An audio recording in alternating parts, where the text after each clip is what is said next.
ठीक है यार, अभी आगे का और लास्ट लेक्चर इस चैप्टर का हम लोग स्टार्ट करते हैं। साइटोस्केलेटन सबसे पहली चीज़ अपने पास यहाँ पर आती है और बहुत इजीली तुमको यहाँ पे चीज़ें याद हो जाएंगी। नाम तोड़ना, मैंने तुमको एक ही बात बोली है, जैसे ही तुम नाम तोड़ोगे, नाम तोड़ते ही तुमको समझ में आ जाएगा क्या करना है, कैसे करना है। साइटो बोले तो साइटोप्लाज्म से रिलेटेड कुछ ना कुछ होगा, और स्केलेटन बोले तो जो उसके स्केलेटन सिस्टम की फॉर्मेशन कर रहा होगा, राइट। तो साइटोप्लाज्म से मिलता जुलता कुछ है और उसके स्केलेटन सिस्टम की फॉर्मेशन कर रहा है, ठीक है। तो इसका मतलब ये अपने पास यहाँ पर क्या होते हैं, साइटोस्केलेटन के अंदर कुछ ऐसे स्ट्रक्चर्स अपने पास होते हैं। एक हमारे पास इलाबोरेट नेटवर्क होता है फिलामेंटस सा, जिसके अलग अलग पार्ट्स अपने पास यहाँ पर होते हैं, जो साइटोप्लाज्म के अंदर एक तरीके से मैकेनिकल सपोर्ट उसको प्रोवाइड कर रहे होते हैं। मैंने बोला ना, हमारा स्केलेटन सिस्टम ये है, ऐसे ही ये साइटोप्लाज्म का स्केलेटन सिस्टम है। अपना स्केलेटन सिस्टम क्या करता है, हमको स्ट्रॉन्ग, हमको चलना हो, मोटिलिटी करना हो, हमारी शेप। अगर अपना स्केलेटन सिस्टम ना होता, अपनी बोन्स ना होती, तो हम एक लोथड़ा होते, मांस का लोथड़ा ऐसे पड़ जाते। तो सपोर्ट प्रोवाइड करने में, मोटिलिटी प्रोवाइड करने में, सेल की शेप को मेंटेन करने में, उन सब में हेल्प करता है साइटोस्केलेटन। साइटोस्केलेटन क्या हो गया, इतना समझ में आ गया। मैंने हमेशा एक बात बोली है, नाम तोड़ते जाओ, तुमको चीजें समझ में आ जाएंगी। तो साइटो बोले तो साइटोप्लाज्म, और स्केलेटन बोले तो जो स्केलेटन सिस्टम अपने पास उसका यहाँ पर बना रहा है, जो जिसका फंक्शन क्या होता है, मैकेनिकल सपोर्ट, मोटिलिटी और शेप ऑफ सेल को मेंटेन रखना। आई होप इतनी सी बात, छोटी सी बात चीजों जो है वो समझ में आ गई होगी। अब ये क्या होता है, स्केलेटन सिस्टम है तुम्हारा, स्केलेटन सिस्टम बोन्स ऐसे इधर उधर ऐसे अरेंज्ड अपने पास यहाँ पर होती है। ऐसे ही यहाँ पर भी छोटे छोटे से फिलामेंट्स का, प्रोटीनेशियस, प्रोटीन से बने हुए स्ट्रक्चर्स का, फिलामेंट का ये एक नेटवर्क हम लोगों के पास होता है। क्या क्या पार्ट होते हैं इसके, microtubules, microfilaments and intermediate filaments. ये पोर्शन, ये पार्ट अपने पास यहाँ पर होते हैं, ठीक है। तो एनसीईआरटी एक बार देख लो, an elaborate network of filamentous proteinaceous structures, जिसके अंदर microtubules, microfilaments and intermediate filaments present होते हैं साइटोप्लाज्म में। इन सबको मिलाकर क्या कहा जाता है, साइटोस्केलेटन कहा जाता है। एक सेल के अंदर mechanical support, motility, maintenance of shape of the cell का ये काम इनका यहाँ पर रहता है। इतनी छोटी सी चीज समझ में आ गई होगी। तो नंबर 1, साइटोस्केलेटन क्या है, इसके क्या क्या पार्ट हैं, 3 चीजें, माइक्रोट्यूब्यूल्स, माइक्रोफिलामेंट्स, इंटरमीडिएट फिलामेंट्स, और तीसरा ये क्या है, network of filamentous proteinaceous structure. अब इसके बाद अपने पास आता है सीलिया एंड फ्लैजेला। क्या आता है, गंदू गंदू गंदू गंदू गंदू, सब कुछ खाता रहता है बेटू। अब आता है हमारे पास सीलिया एंड फ्लैजेला। वैसे तो सीलिया और फ्लैजेला के बारे में ऑलरेडी मैंने तुमको थोड़ा तो पढ़ाया है। फ्लैजेला फ्लैग जैसा अपने पास था, जो मोटिलिटी में हेल्प कर रहा था। Do you remember, hair like structures out growth from the cell membrane. Cell membrane से जो out growth hair like structures अपने पास यहाँ पर होते हैं, वो क्या होते हैं, सीलिया एंड फ्लैजेला अपने पास यहाँ पर होते हैं। फ्लैजेला क्या होता है, तुमको भी पता है, फ्लैग जैसा अपने पास, फ्लैग जैसा लंबा सा, जो सेल की मूवमेंट में हेल्प कर रहा था, सीलिया से बड़ा होता है, वो था फ्लैजेला। इस तरीके से जो हमारे पास यहाँ पर लगा हुआ था, वो क्या था, फ्लैजेला। बेसल बॉडी, सबसे नीचे वाली basal body, hook and filament, basal body, filament and hook. मैं ये याद करने के लिए बताती हूँ, ये मैंने ग्रुप पे भी तुमको इन्फॉर्म कर दिया था कि सबसे नीचे वाला जो स्ट्रक्चर होता है वो होता है बेसल बॉडी, फिर दूसरा जो स्ट्रक्चर होता है वो होता है हुक, और तीसरा जो सबसे ऊपर वाला स्ट्रक्चर होता है वो होता है फिलामेंट। लेकिन मैं याद करने के लिए बता रही हूँ कि basal body, filament and hook, confuse मत हो जाना, ये चीज याद रखना, ठीक है। तो अपने पास यहाँ पर क्या होते हैं, हेयर लाइक स्ट्रक्चर्स या फिर आउट ग्रोथ होती हैं, किसकी, सेल मेम्ब्रेन की। फ्लैजेला किस में हेल्प करेगा, सीलिया से बड़ा है, सेल मूवमेंट में हेल्प करेगा, चलने में। और सीलिया क्या होते हैं, ऐसे बहुत सारे चुन्नू चुन्नू चुन्नू चुन्नू सीलिया अपने पास हैं, जो क्या करेंगे, सेल के सराउंडिंग की उसके अंदर मूवमेंट में, फ्लूइड की मूवमेंट में हेल्प करेंगे और ये नंबर में बहुत ज्यादा होते हैं, साथ मिलकर काम करते हैं। ठीक है, तो प्रोकैरियोटिक बैक्टीरिया के अंदर भी ये प्रेजेंट होते हैं, लेकिन उनमें स्ट्रक्चर डिफरेंट होता है। प्रोकैरियोट्स अपने पास यहाँ पर है। और जब हमने इलेक्ट्रॉन माइक्रोस्कोप के नीचे देखा तो हमने देखा ये किससे कनेक्टेड होते हैं, प्लाज्मा मेम्ब्रेन से। सीधी सी बात है ना, मान लो ये एक बैक्टीरिया है, ये एक एनिमल अपने पास है, तो एनिमल के बाहर क्या होती है, सबसे बाहर प्लाज्मा मेम्ब्रेन होती है। प्लाज्मा मेम्ब्रेन के ऊपर ही ये सीलिया अपने पास, ये फ्लैजिला अपने पास लगा हुआ है, तो सीधी सी बात है ये किससे जुड़ा हुआ होगा, प्लाज्मा मेम्ब्रेन से जुड़ा होगा। अब तो ये चैप्टर पढ़ते पढ़ते ऑलमोस्ट कॉमन सेंस से चीजें तुमको समझ में आ गई होंगी। फिर से एक बार रिवाइज कर लेते हैं जितना हमने इस लेक्चर में अभी तक पढ़ा। तो सबसे पहले हमने पढ़ना स्टार्ट करा साइटोस्केलेटन के बारे में। साइटो बोले तो साइटोप्लाज्म और स्केलेटन बोले तो जो उसका स्केलेटन सिस्टम बना रहा है। क्या करेगा, स्केलेटन है तो मैकेनिकल सपोर्ट, मोटिलिटी और शेप को मेंटेन करने में हेल्प करेगा। और ये होते क्या है, ये proteinaceous structure, filamentous proteinaceous structures होते हैं। 3 इसके एग्जांपल्स हो गए, microtubules, microfilaments, intermediate filaments. सीलिया and flagella के बारे में अब हम बात कर रहे हैं। तो सीलिया अपने पास यहाँ पर क्या हो गया, ये हमारे पास यहाँ पर क्या है, एक बैक्टीरिया मान लो यहाँ पर है, तो ऐसे चुन्नू चुन्नू चुन्नू चुन्नू जो बहुत सारे आउटग्रोथ्स हैं, हेयर जैसे आउटग्रोथ वाले स्ट्रक्चर जो सेल मेम्ब्रेन से निकल रहे हैं, वो क्या है, सीलिया। और इस तरीके से एक जो अपने पास यहाँ पर निकला हुआ है, ये अपने पास यहाँ पर क्या हो गया, फ्लैजिला हम लोग के पास हो गया। सीलिया बहुत सारे हैं, तो सब मिलकर साथ में क्या करते हैं, या तो सेल की मूवमेंट कराते हैं या आसपास के फ्लूइड की मूवमेंट कराते हैं। These are more in number, flagella are less in number, this is in fact 1 in number. Cell movement हमें हेल्प करेगा, सीलिया से लंबा होता है। प्रोकैरियोट्स में भी प्रेजेंट होते हैं लेकिन स्ट्रक्चर डिफरेंट होता है। कहाँ किससे कनेक्टेड होते हैं, ये प्लाज्मा मेम्ब्रेन से।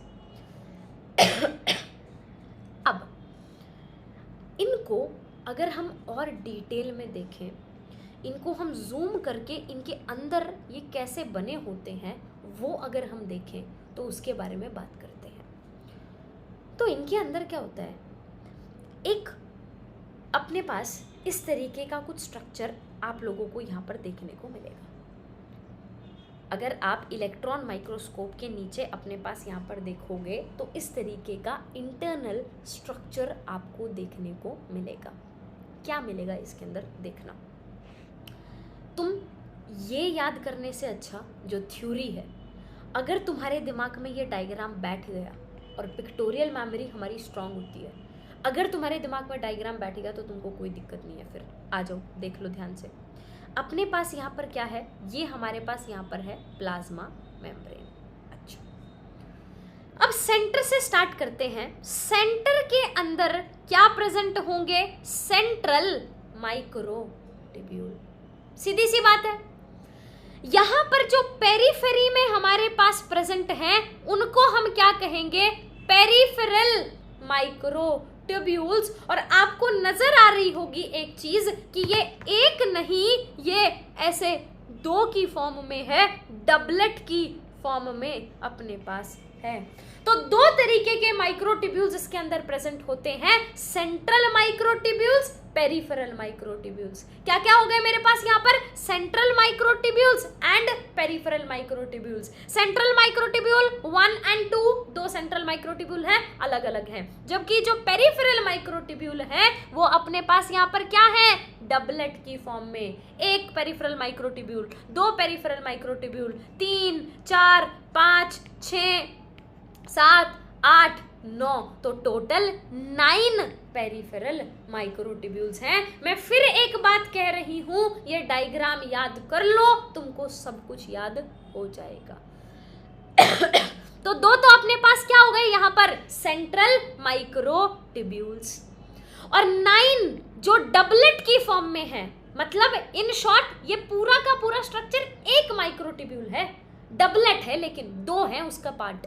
तो ऐसे कितने पेरिफेरल माइक्रोट्यूब्यूल हैं, 9 पेरिफेरल माइक्रोट्यूब्यूल हैं, इसलिए इसकी अरेंजमेंट का नाम होता है 2+9 अरेंजमेंट। 2 का मतलब हो गया 2 सेंट्रल माइक्रोट्यूब्यूल, 9 का मतलब हो गया 9 peripheral microtubules which are arranged in the form of doublets.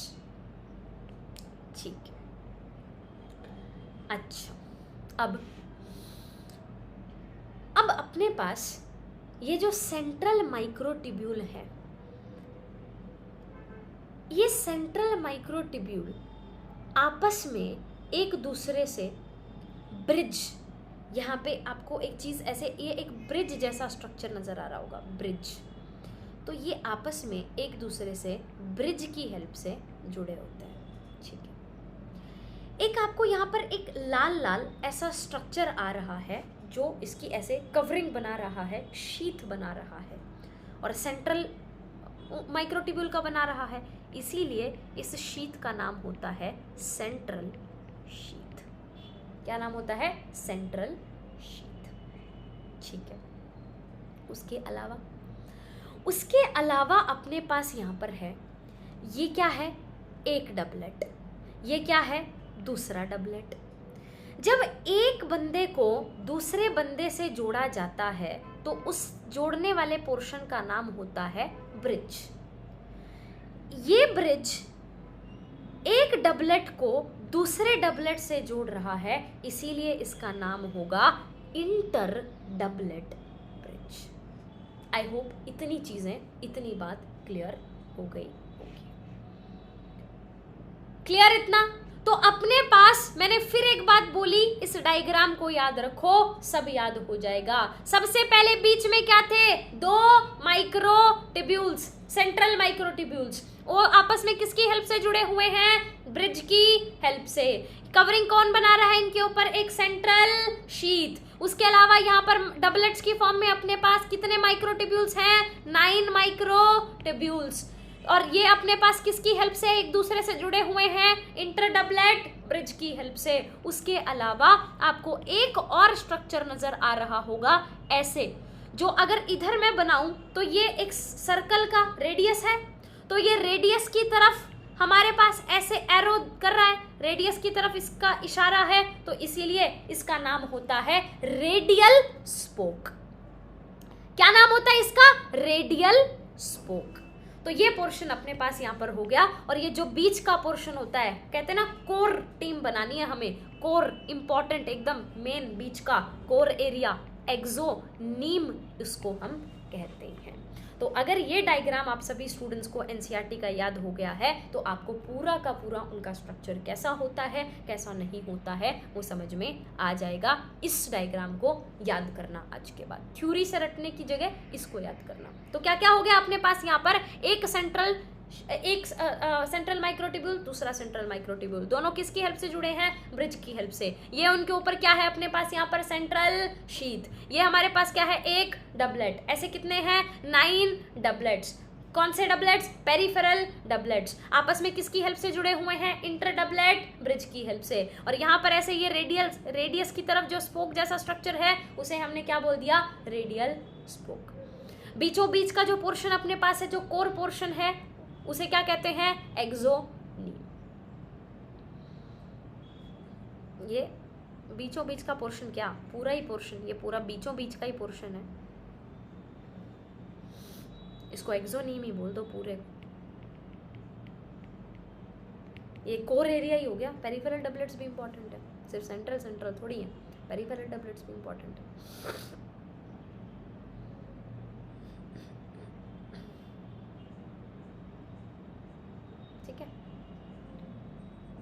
I hope इतना तुमको समझ में आ गया होगा।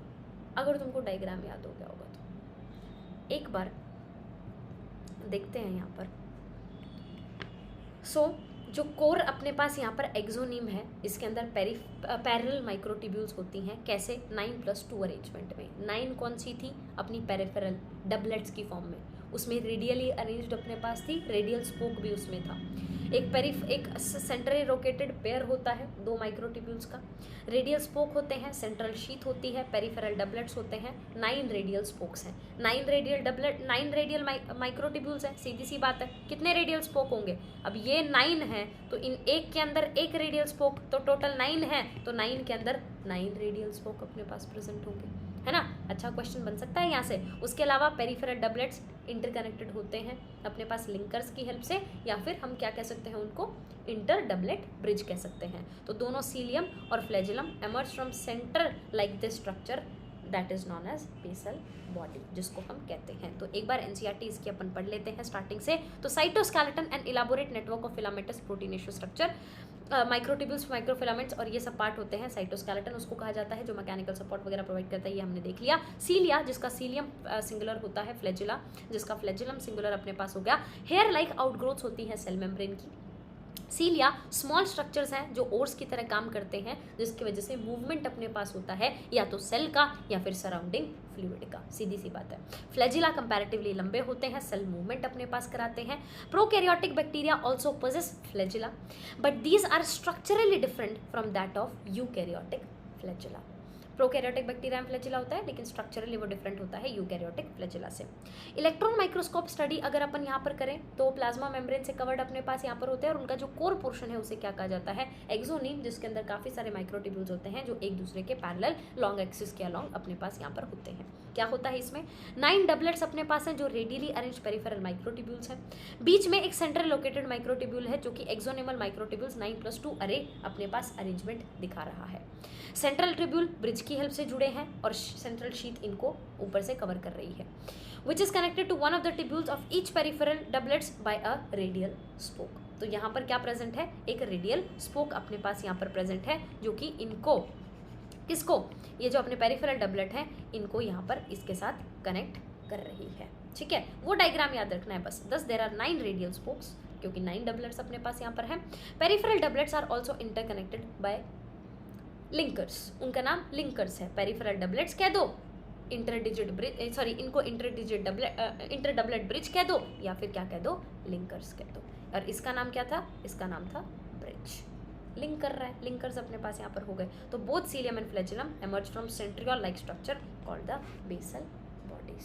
तो पता ही है तुमको, क्योंकि सीधी सी बात है, अपने पास basal body, hook and filament. तो बेसल बॉडी से ही ये दोनों क्या करते हैं, एमर्ज होते हैं, जो कि एक सेंट्रियोल जैसा स्ट्रक्चर होता है।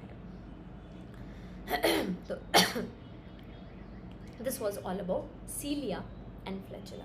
अब आता है सेंट्रोसोम, सेंट्रियोल, उनके बारे में। तो क्या होता है अपने पास यहाँ पर, सेंट्रोसोम क्या होते हैं, कुछ नहीं है अपने पास यहाँ पर। एक हो गया सेंट्रियोल्स, एक हो गया सेंट्रोसोम। अगर आप यहाँ पर देखोगे तो एक पोर्शन, एक ये मेरे पास यहाँ पर है, क्या है, एक सेंट्रियोल। ये दूसरा मेरे पास यहाँ पर क्या है, दूसरा सेंट्रियोल। ये आपस में 90 डिग्री के ऊपर अरेंज्ड होते हैं, वो बन गया अपने पास सेंट्रोसोम। एक तरीके से मतलब कुछ डिफरेंट अपने पास यहाँ पर नहीं है। सेंट्रोसोम इज नथिंग, अगर मैं सेंट्रियोल की जगह सेंट्रोसोम वर्ड भी यूज कर रही हूँ तो कुछ गलत नहीं है। Centrosome is nothing but 2 centriole जो कि आपस में ऐसे 90 डिग्री पर अरेंज्ड है, सिंपल। तो centrosome is an organelle usually containing 2 cylindrical structures, जिन्हें हम क्या कहते हैं, सेंट्रियोल्स कहते हैं। समझे? तो अपने पास आसपास, अब ये पूरा स्ट्रक्चर एक सेंट्रोसोम है, तो आसपास ये आपस में ये क्या होते हैं, these are surrounded by amorphous. Chemistry में पढ़ते हो अमॉर्फस सब्सटेंसेस, तो अमॉर्फस पेरीसेंट्रियोलर मटेरियल्स, सेंट्रियोल के पेरीफेरी में जो मटेरियल है, पेरीसेंट्रियोलर मटेरियल्स। तो यहाँ पर अमॉर्फस पेरीसेंट्रियोलर मटेरियल ऐसे होते हैं और 2 सेंट्रियोल 90 डिग्री पर अरेंज्ड होते हैं। ये जो पूरा स्ट्रक्चर बन गया ये सेंट्रोसोम बन गया। तो एक अपने पास यहाँ पर क्या हो गया, एक हमारे पास ये हो गया एक सेंट्रियोल, ये हमारे पास क्या हो गया, दूसरा सेंट्रियोल। आपस में परपेंडिकुलर अरेंज है और आसपास अमॉर्फस पेरीसेंट्रियोलर मटेरियल है, तो ये पूरा का पूरा अब अपने पास यहाँ पर क्या बन गया, सेंट्रोसोम। डायग्राम बना दिया करो हर चीज का। तो both the centrioles in the centriole lie perpendicular to each other in which each has an organization like the cartwheel। cartwheel जैसी ऑर्गेनाइजेशन, ये एक कार्टव्हील स्ट्रक्चर है, ऐसी ही ऑर्गेनाइजेशन होती है जैसी सीलिया और फ्लैजिला की, वैसी ही अपनी सेंट्रियोल की होती है। कैसे बने होते हैं, इसमें भी 9 इवनली स्पेस्ड पेरिफेरल फिब्रिल्स होते हैं ट्यूबुलन प्रोटीन के बने हुए, बस इतना डिफरेंस है। यहां पर क्या है, यहां पर पेरिफेरल डबलेट है, सेंट्रियोल में पेरिफेरल ट्रिपलेट होता है। मतलब यहां 2 की जगह एक और, तो ऐसे 1 2 3, मतलब अगर तुम इसका डायग्राम बनाओगे ना, तो वो मैं डायग्राम में तुमको बनाकर दिखाती हूँ कैसा डायग्राम होगा। ऐसा ही कार्टविल स्ट्रक्चर है जैसा मैंने तुमको अभी सीलिया फ्लैजिला का पढ़ाया, लेकिन यहां पर क्या है, 1, ये एक पेरिफेरल ट्रिपलेट, ये दूसरा पेरिफेरल ट्रिपलेट, तीसरा, चौथा, पांचवा, छठा, सातवां, आठवां, नौवां, ऐसे 9 पेरिफेरल ट्रिपलेट्स अब की बार होते हैं। तो वही 9 है अब की बार भी, लेकिन ट्रिपलेट्स अब की बार है। और ये किससे बने किससे बने हैं, ट्यूबुलिन प्रोटीन से। ट्यूबुलिन, ट्यूब सी बनी हुई है, तो ट्यूबुलिन प्रोटीन से पेरिफेरल ट्रिपलेट है। और ये भी आपस में लिंक होते हैं, जैसे ये लिंक्ड था ऐसे ये लिंक है, ये भी तो आपस में लिंक्ड है, ये भी लिंक्ड है लिंकर्स की हेल्प से, ये भी लिंक्ड अपने पास होते हैं। ऐसे ही सेंटर में इसका भी एक पोर्शन होगा, तो इसका भी सेंटर अपने पास यहाँ पर हो गया, वो भी प्रोटीनेशियस होता है, और उस पोर्शन को कहा जाता है हब, बीच में हब पोर्शन। इसमें क्या होता है, ये भी जैसे अभी आपने देखा था यहाँ पर रेडियल स्पोक्स की हेल्प से जुड़े हुए थे, ऐसे ही सीलिया में भी स्पोक्स की हेल्प से ये क्या होते हैं, इस बीच वाले पोर्शन जिसका नाम अब की बार हमने रख दिया हब, हब से जुड़े होते हैं। तो कुछ नहीं है, जैसा मैंने तुमको डायग्राम यहाँ पर बताया वैसा ही बना लो, बस इस डबलेट को क्या कर दो, ट्रिपलेट कर दो। किससे बना हुआ है, ट्यूबुलिन प्रोटीन से बना हुआ है ना।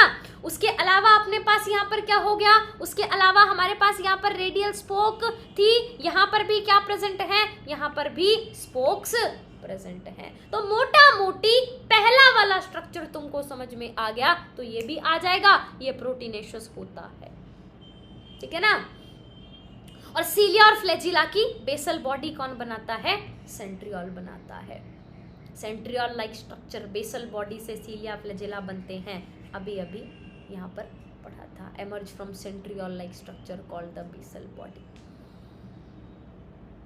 ठीक है। उसके अलावा स्पिंडल फाइबर्स होते हैं जो स्पिंडल अपरेटस बनाते हैं सेल डिवीजन के टाइम पे। ये नेक्स्ट चैप्टर जो परसों से हम लोग स्टार्ट करेंगे, सेल डिवीजन, उसके अंदर मैं आपको डिटेल में पढ़ाऊंगी। तो ये लाइन तो भी अभी तुमको समझने की ज़रूरत नहीं है, उससे ऊपर वाला पोर्शन सारा समझ में आना चाहिए।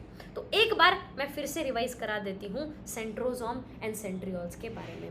तो centrosome and centriole is nothing, इस डायग्राम से ही समझने की कोशिश करेंगे। सबसे पहली बात तो सेंट्रोसोम और सेंट्रियोल में डिफरेंस पता होना चाहिए। ये मेरे पास एक सेंट्रियोल है, ये मेरे पास दूसरा सेंट्रियोल है, ये सेंट्रियोल आपस में 90 डिग्री पर अरेंज्ड है और आपस में आसपास कोई पेरीसेंट्रियोलर मटेरियल भर दिया, ये पूरा का पूरा क्या बन गया, सेंट्रोसोम मेरे पास बन गया। अगर मैं एक सेंट्रियोल का अंदर का स्ट्रक्चर देखूं तो ये इसी तरीके से 9+2 अरेंजमेंट होते हैं। बीच का स्ट्रक्चर क्या हो गया, हब, जो कि स्पोक्स की हेल्प से जुड़ा हुआ है, डबलेट से नहीं, पेरिफेरल ट्रिपलेट से, जो कि ट्यूबुलिन प्रोटीन से मिलकर बने होते हैं। और ये हो गया अपना सेंट्रोसोम एंड सेंट्रियोल्स। तो centriole is an organelle usually containing 2 cylindrical structures called centrioles, जो कि आसपास एमॉर्फस पेरीसेंट्रियोल मटेरियल से सराउंडेड होते हैं। दोनों सेंट्रियोल्स सेंट्रोसोम में परपेंडिकुलर एक दूसरे से होते हैं और एक कार्टविल जैसा स्ट्रक्चर अपने पास यहाँ पर इनका होता है, जिसमें 9 evenly spaced peripheral fibrils of tubulin protein अपने पास होते हैं, जो कि एक ट्रिपलेट की फॉर्म में होते हैं। एडजेसेंट ट्रिपलेट लिंक्ड अपने पास यहाँ पर होते हैं, और जो प्रॉक्सिमल रीजन अपने पास यहाँ पर है, उसका जो सेंट्रल पार्ट का अपने पास यहाँ पर था, उसके बीच का जो पोर्शन होता है उसे हब कहते हैं, जो कि अपने पास पेरिफेरल ट्रिपलेट से वो भी जुड़ा होता है, किसकी हेल्प से, स्पोक्स की हेल्प से, जो कि प्रोटीन की बनी होती हैं। सेंट्रियोल बेसल बॉडी फॉर्म करता है सीलिया फ्लैजिला की, और स्पिंडल फाइबर्स, जिसके बारे में अभी यहाँ नहीं पढ़ेंगे, नेक्स्ट चैप्टर के अंदर हम लोग डिटेल में पढ़ेंगे। सो ट्यूबुलिन प्रोटीन की है, ट्रिपलेट है, एडजेसेंट कनेक्टेड है, बीच वाला पोर्शन हब अपने पास यहाँ पर हो गया। सेंट्रियोल्स बेसल बॉडी से अरेंज होती हैं और स्पिंडल फाइबर्स की फॉर्मेशन में इन्वॉल्व होती हैं। अब कुछ क्वेश्चंस फटाफट से कर लेते हैं। तो cilia and flagella are hair like outgrowth, किसकी hair like outgrowth, cell membrane की। Next, cilia work like oars and are responsible for the movement of, खुद का मूवमेंट भी कर सकता है या फिर सराउंडिंग फ्लूइड का, तो surrounding fluid. Next, the core of the cilium और flagellum is called as axoneme, cilia और फ्लैजिला की, ठीक है। The arrangement of the axonemal microtubule cilium flagellum किसकी फॉर्म में होता है, 9 पेरिफेरल माइक्रोट्यूब्यूल्स और 2 बीच में वो, ठीक है। Peripheral doublets of the microtubules in a cilium flagellum are interconnected by, आपस में किसकी हेल्प से जुड़े होते हैं, peripheral doublets are interconnected by, आपस में एक दूसरे तो वो लिंकर्स की हेल्प से जुड़े होते हैं। यहाँ पर ऑप्शन में गड़बड़ है, मैं इस क्वेश्चन को भी ठीक करा दूंगी, ठीक है। मैं अभी साथ के साथ पीपीटी में मैसेज कर देती हूँ। लिंकर्स की हेल्प से जुड़े होते हैं या फिर किसकी हेल्प से, इंटर डबलेट ब्रिज की हेल्प से। Next, cilia and flagella emerge from a centriole like structure जिसे हम क्या कहते हैं, basal body. Next question, true false बताना है। Cilia and flagella are structurally different in prokaryotic bacteria compare to eukaryotic flagella, structurally different होते हैं, true है, मतलब इसमें क्या गलत है। Axoneme of cilia and flagella contains 9 doublets of peripheral microtubules arranged radially, 9 doublet होते हैं सीलिया फ्लैजिला में, true. Central tubule of the axoneme in cilia and flagella are connected by radial spokes. Cilia और flagella में जो central tubule हैं वो तो आपस में ब्रिज की हेल्प से जुड़ी होती है, रेडियल स्पोक्स की हेल्प से नहीं, false. Cytoskeleton is involve in function, जो मैकेनिकल सपोर्ट वगैरह सब कुछ प्रोवाइड कर रहा होता है, true. Centrosome usually contain 2 cylindrical structures, centrioles, true. Each peripheral fibril is a centriole, is a triplet made up of tubulin protein, true. किसके अंदर, बेसल सॉरी सेंट्रियोल के अंदर। तो ये हो गया अपना ये वाला पूरा का पूरा पोर्शन। इसके बाद न्यूक्लियस के लिए इसी लेक्चर में करा दूं क्या, इसी में करा देते हैं, इसी में ख़त्म कर लेते हैं, या अलग रिकॉर्ड कर दूं, अलग रिकॉर्ड कर दूं तुमको ताकि वो अलग मिल जाए, है ना, ठीक है। न्यूक्लियस का एक 10-15 मिनट का सेशन अलग रिकॉर्ड कर देती हूँ, इसके बाद एक और आ रहा है।